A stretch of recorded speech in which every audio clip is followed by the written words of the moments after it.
আসসালামু আলাইকুম, শুভ সকাল। সবাইকে স্বাগত জানাচ্ছি আমার দেশ স্পেশাল নিউজে। সঙ্গে আছি আমি মাহবুবুর রহমান ইমন। আমাদের আজকের স্পেশাল নিউজটির শিরোনাম হলো ভারত থেকে কথিত বাংলাদেশিদের ফেরা নিয়ে যা ঘটছে সীমান্তে। চলুন দর্শক, নিউজটির বিস্তারিত জেনে নেওয়া যাক। ভারতের পশ্চিমবঙ্গের হাকিমপুর সীমান্ত এলাকায় কয়েকশো কথিত বাংলাদেশিকে জড়ো করা হয়েছে বলে বিভিন্ন সূত্রে জানা গেছে।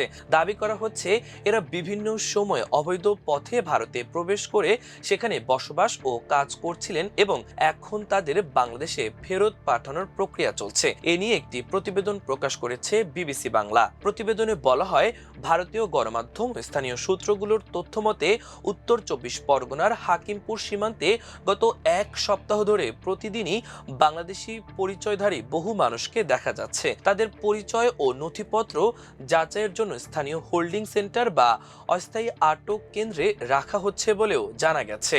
এদিকে কিছু ভারতীয় সংবাদ মাধ্যমে দাবি করা হয়েছে সীমান্তরক্ষী বাহিনী বিএসএফ ইতোমধ্যে কিছু মানুষকে বাংলাদেশ সীমান্তে পৌঁছে দিয়েছে। তবে বাংলাদেশের সীমান্তরক্ষী বাহিনী বিজিবি এবং স্থানীয় প্রশাসন এসব দাবির সত্যতা অস্বীকার করেছে। তাদের বক্তব্য, আনুষ্ঠানিক হস্তান্তর কিংবা জোরপূর্বক বাংলাদেশে পাঠানোর কোনো ঘটনা ঘটেনি। সীমান্ত এলাকায় গিয়ে দেখা গেছে হাকিমপুরে জড়ো হওয়া ব্যক্তিদের পরিত্যক্ত ঘর বা নির্ধারিত স্থানে রাখা হচ্ছে। পরে একে একে তাদের কাগজপত্র পরীক্ষা করা হচ্ছে, যাচাই করা হচ্ছে জাতীয় পরিচয়পত্র সহ অন্যান্য তথ্য, সংগ্রহ করা হচ্ছে ব্যক্তিগত পরিচয় ও স্থানীয় ঠিকানার তথ্য। এরপর তাদের সীমান্ত সংলগ্ন এলাকায় অপেক্ষা করতে বলা হচ্ছে। স্থানীয় বাসিন্দাদের দাবি, যাচাই শেষে এসব ব্যক্তিকে বাংলাদেশে ফেরত পাঠানোর প্রস্তুতি চলছে। যদিও এ বিষয়ে ভারতীয় প্রশাসন বা বিএসএফ আনুষ্ঠানিকভাবে কোনো বক্তব্য দেয়নি।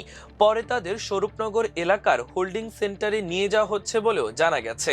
অন্যদিকে সীমান্তের বাংলাদেশ অংশে এখনো পর্যন্ত পরিস্থিতি স্বাভাবিক রয়েছে।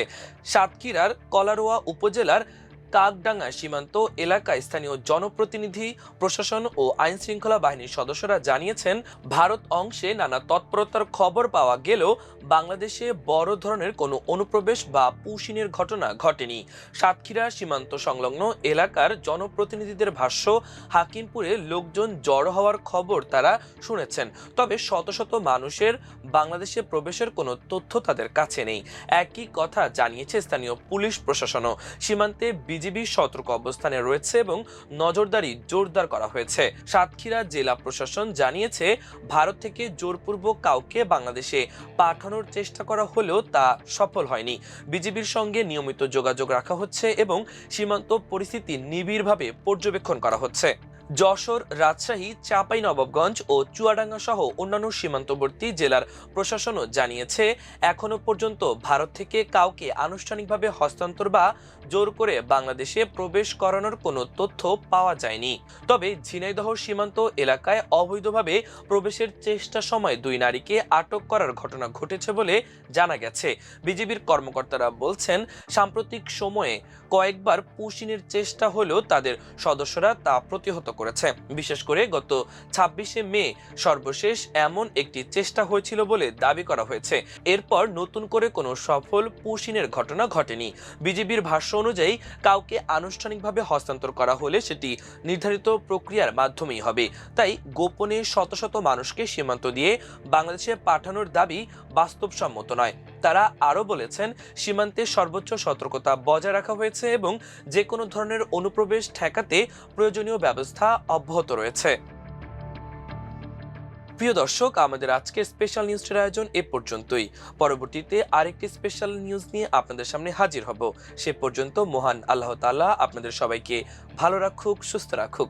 এতক্ষণ সঙ্গে থাকার জন্য অসংখ্য ধন্যবাদ। আল্লাহ হাফেজ।